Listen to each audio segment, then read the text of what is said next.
I was raised in a foster home. I don't have many memories from the time I spent with my biological parents, but I know they seriously mistreated us. Both me and my sister were both severely malnourished when the state took us in, and it stunted our growth pretty bad. My sister's about 5 feet tall, and I'm about an inch shorter. Being raised in a foster home, I was taught just how important it is to be mindful of others and care for those less fortunate. I've spent most of my adult life working with various charities. I also work as a nurse at a private hospital, and I spend most of my days providing palliative care.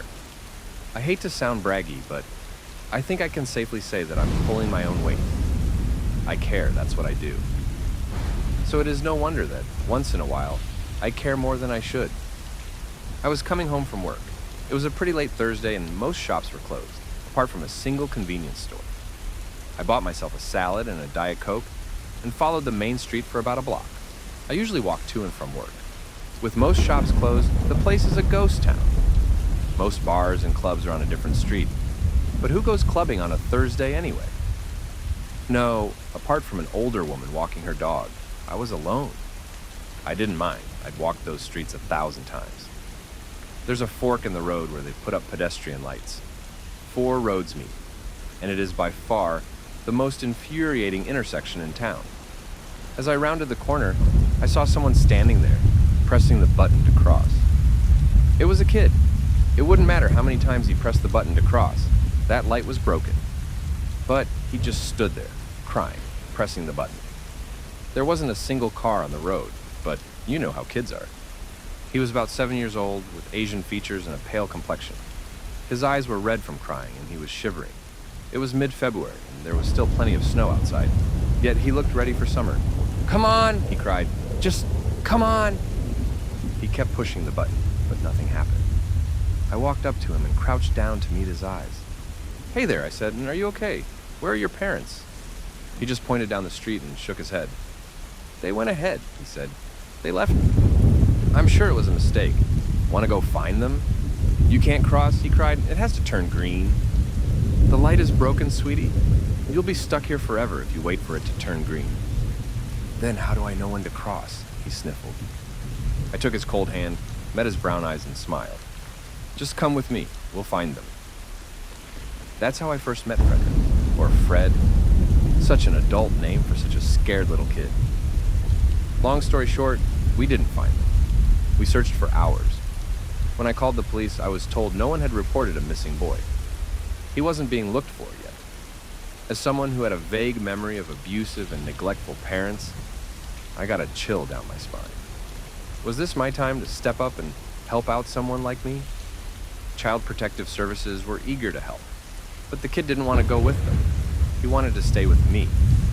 I had Friday off, and then there was the weekend, so I didn't mind.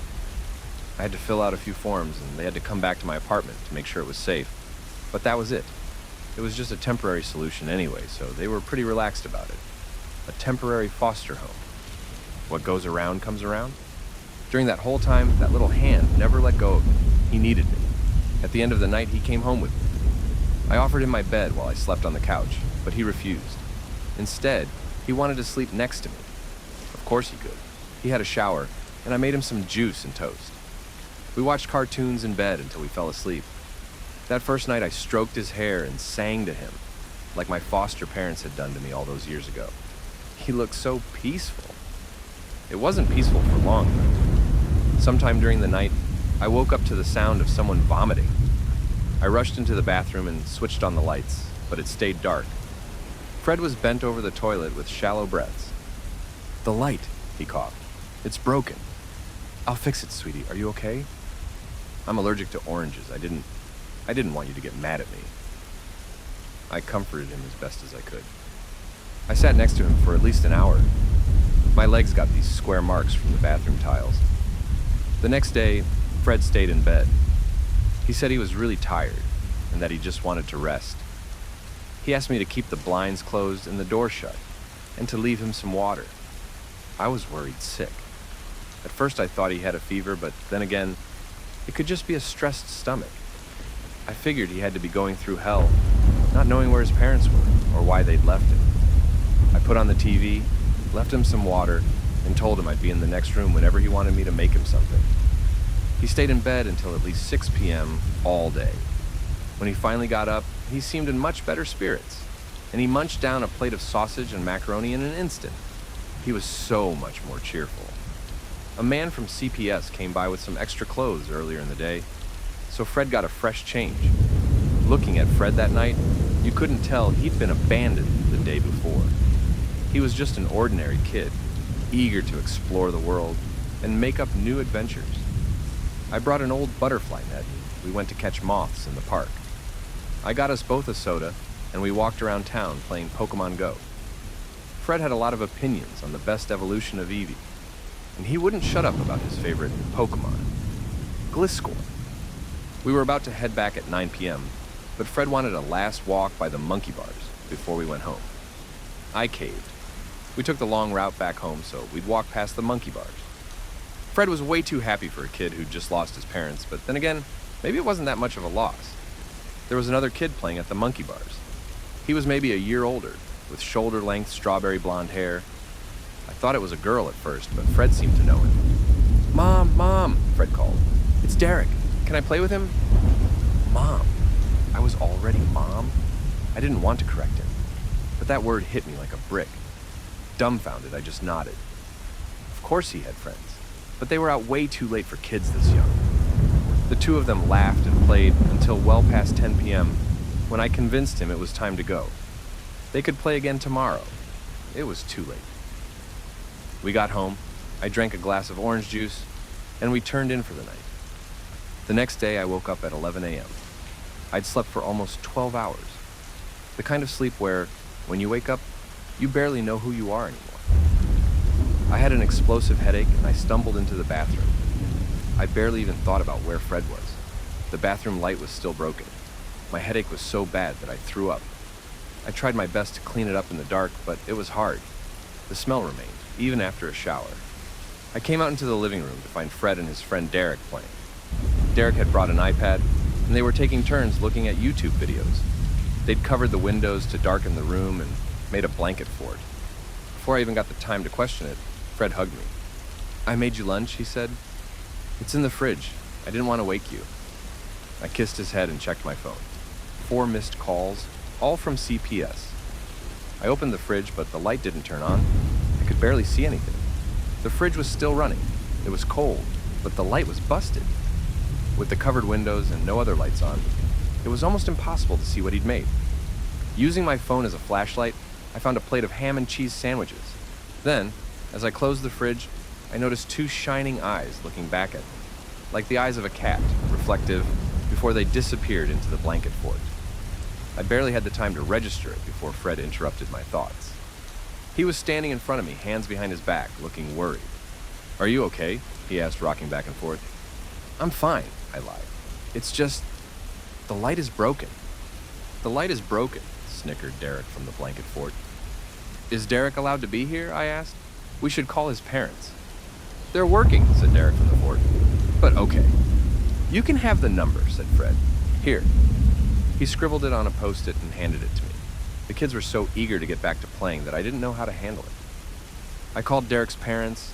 They said everything was fine and that he could stay as long as he wanted. They didn't ask any follow-up questions, and they barely even cared about who I was or where I lived. They seemed irresponsible, quick to anger, and very busy. I couldn't blame Derek for not wanting to spend time with them. Once it was dinner time, I thought about making a chicken salad. Fred suggested we get pizza. Derek agreed.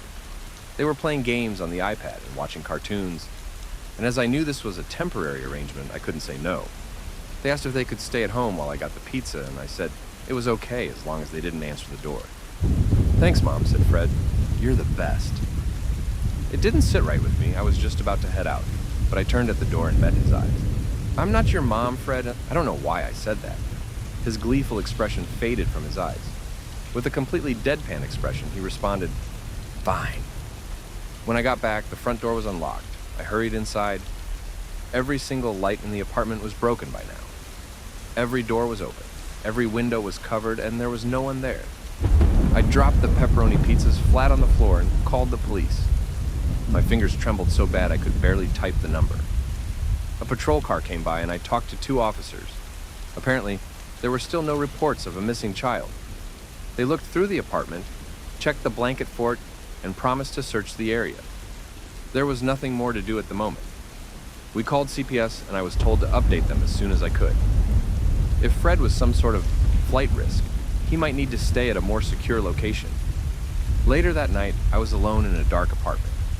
Not a single light was working. As I sat down in my bed, I couldn't help but to cry. I was so disappointed in myself for not being able to take care of this kid, to not being able to just live with that title of mom without opening my stupid mouth. Of course he was upset. He was staying with a stranger who didn't want to be his mom. I couldn't blame him. By midnight, I was exhausted. I just laid in bed, counting down from 1,000, hoping it'd put me to sleep. It didn't. Somewhere around 2 a.m., I heard a noise from the living room. A chair moved. I hurried out, using my phone as a flashlight. I'll never forget that sight. There were dozens of little eyes reflecting the light of my camera. At least 13 kids in the middle of my living room, cramped together. How did I not hear them enter? Sitting on a chair, facing the bedroom door, was Fred. He'd dressed up in a black shirt with a white tie and black jeans. It was something an adult would wear, not a kid. He got up on the kitchen chair, making himself just as tall as me. What is this? I stammered. There were all kinds of kids. Some as young as 4, maybe 5 years old. The oldest, no more than 11. A dignified and erstwhile undertaking, said Fred. He had a lower voice than before. His hair was combed and parted, cared for. Turn the fucking light off, he continued, pointing at me with a stiff finger. They pushed me down to the floor. Tiny hands held me down and covered my mouth. Fred towered above me with a kitchen knife as my phone went dark. The light broke. Even with no light in the room, their little eyes shone. I could see their perfectly white teeth, framed by blood-red gums. Pay attention and be respectful, Fred said, and there's a chance you'll get out of this. He made the rules perfectly clear. When they needed me, I'd answer the phone or turn away anyone who came knocking. I'd make up excuses, I'd do what I was told. I'd drink my orange juice and nod. That was it. In return, they wouldn't kill me. This wasn't Fred anymore. This was Frederick. I was locked in the bathroom. In the course of less than half an hour, I'd gone from a grieving foster parent to a prisoner in my own apartment. This continued for several days. The lights were still broken, so I lived in complete darkness. Every now and then the phone rang, and a kid came in to let me answer. They all had knives, and if I stepped out of line, they were ready to make short work of me. They all seemed so chipper and upbeat, not at all like a normal kid would be in this situation. There was something deeply wrong with them. These weren't normal kids. In a couple of days, I only got a few calls. Once from work, where I had to explain I was really sick. I could barely breathe, having a knife pressed against my jugular. 2 calls from the CPS to make sure everything was fine, and that I would come down to sign some papers at the end of the next 7-day period. 1 call from a work colleague who wanted to check if they should bring me anything. I would hear the kids go quiet at times. Moments later, the door would open. Sometimes I'd hear an adult voice. Sometimes I'd just hear a dragging noise. Once I heard a man asking about the little girl, only to be instantly silenced. I think they killed him. Sometimes they'd all just start laughing. It happened spontaneously and in unison. Empty your lungs kind of belly laughter from a dozen kids all at once. Some of them wouldn't even laugh. They'd shriek and stomp. The apartment started to smell after just 2 days. I was given orange juice and sandwiches, but that was it. I stopped drinking the orange juice after I realized it smelled funny. I think they drugged it. I drank water from the tap instead. I was going mad imagining what they were doing out there. A few hours before dawn, I'd hear them leave the apartment. Maybe they thought I were asleep, but I was convinced they didn't leave more than 1 or 2 kids behind to guard me. One of these mornings, I finally worked up the courage to try and break out. They always had kids stationed outside to guard me, but I was usually drugged up and asleep during the daytime. This time, when I'd skipped the orange juice, I was fine. When I finally worked up the courage to peek outside, I realized there was no one there. The bedroom was empty. I peeked into the living room. Clouds of flies exploded as I opened the door. The smell stunned me. From just a quick peek, I could see body parts scattered on the floor. A pile of wet clothes by the half-open broken fridge. A torso propped up in the hallway, used as a knife block. Post-it notes with smileys and flowers on the kitchen counter. Bloodless, naked legs poking out of the blanket fort like stacked firewood. Cigarette butts were scattered around the kitchen area, sharing the space with maggots. Still, all that gore and barely a drop of blood spilled. Frederick was in the middle of the room, levitating 2 feet off the ground, motionless, as if hung from an invisible string. Eyes closed. He didn't breathe. His white tie spattered with red, his hair thick and unkempt. Long canines poking out from his drooping lower lip. My mind broke. As my body relapsed into a panic, I burst through the bedroom door in a sprint. I couldn't hear Frederick's footsteps, but I knew he was right behind me. "Mom!" he laughed. "Mom, wait!" I slammed myself through the front door and into the sunlight. As I turned around, he was gone. A black shirt, a white tie, and a pair of black jeans laid empty in the hallway. The light broke him. The police didn't know what to make of it, and there was even talks of bringing up charges against me, as if I'd made up the story about the kids in the first place. They're still discussing it, but I'm not the main suspect. There were cameras who caught the victims walking into my apartment on their own. There was not a single captured image of any of the kids, not even Fred. Not even when I knew he was right next to me, holding my hand. Still, there were plenty of witnesses. There had been kids there, no matter what the camera said. But it was hard to explain. I moved out in mid-March, and I'm living at an undisclosed location. The newspapers don't know what to call these murders, and the sheriff's office has forbidden me from leaving the state. I don't know if you've even heard about it. Most haven't. I think there was a blurb about it in a local paper. I thought 4 dead people would be a bigger deal, but apparently there are unclassified deaths all the time. Funny how they'd lump this in the same category as someone getting crushed by a vending machine. But for the past few nights, I've been getting a bad feeling. It started as just a feeling, at least, but there's more to it. I think Fred and his gang are still out there, to some capacity. I've started noticing little flowery post-its at work, some light switches needing an extra push, or like just the other night. I was gonna watch a movie, so I got a Coke from the fridge. Then and there, the light broke, and I swear I heard a goddamn giggle outside the window. If you enjoyed this video, make sure to subscribe for more horror tales.